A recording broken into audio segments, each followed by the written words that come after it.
The Tangle Fairy by Seema Barker.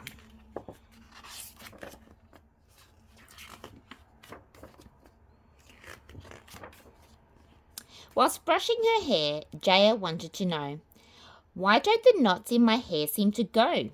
Each bedtime we brush it, it's smooth and long, but when I wake up, it's frizzy and wrong. When children fall asleep, her mummy replied, a Tangle Fairy visits each child. Jaya felt confused. It sounded quite scary.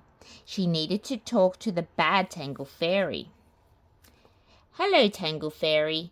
Jaya jumped out of bed to make sure the wand wasn't too near her head. My mum's brushed my hair, in fact brushed it twice, but you've come to spoil it.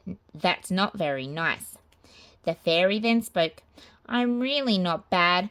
I work for a dragon who's almost gone mad. She's fearsome and fiery and really quite mean, and she's got the sharpest teeth you've ever seen.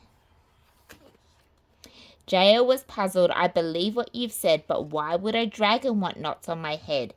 Her name is Glenda. She lives in Wales. She's ever so angry because she's got scales. I've seen her quite often just pacing her lair whilst dreaming of having long beautiful hair.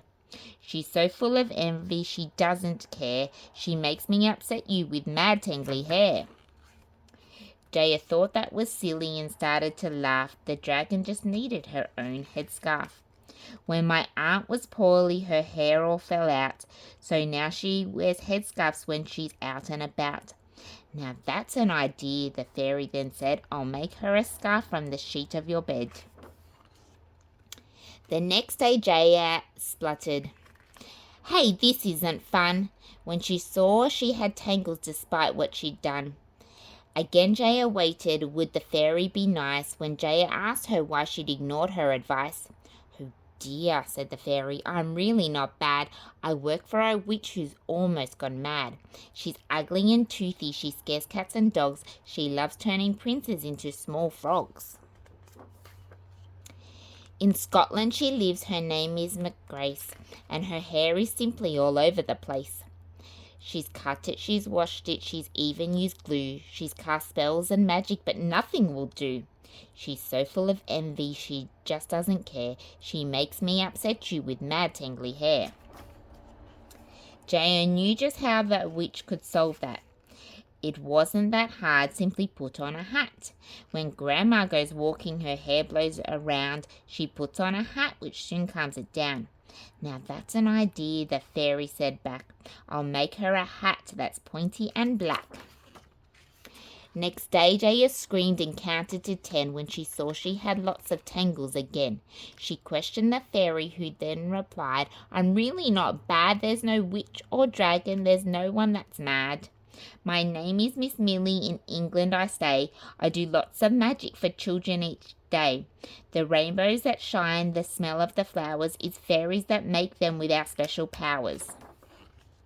Jaya looked puzzled. I believe what you've said, but why would a fairy want knots on my head? We work all day long, sighed Fairy Miss Millie, but sometimes I really just want to be silly. So that's why I come here it may sound unfair. I'm just having fun putting knots in your hair. That made Jaya laugh so much she could shout, as she really loved just mucking about, like when she put socks on her hands, not her feet, or hides from her sisters whilst under a sheet. Sometimes she puts stickers all over Mum's shoes, or when Daddy comes home she jumps out and shouts, boo! She jumps in big puddles. It really feels great, though Mummy says not to. Sometimes Jaya can't wait. So Jaya said, come put knots in my hair. If you're having fun, then I really don't care. The fairy then smiled. The bright moonlight shone. She blew out a kiss and then she was gone.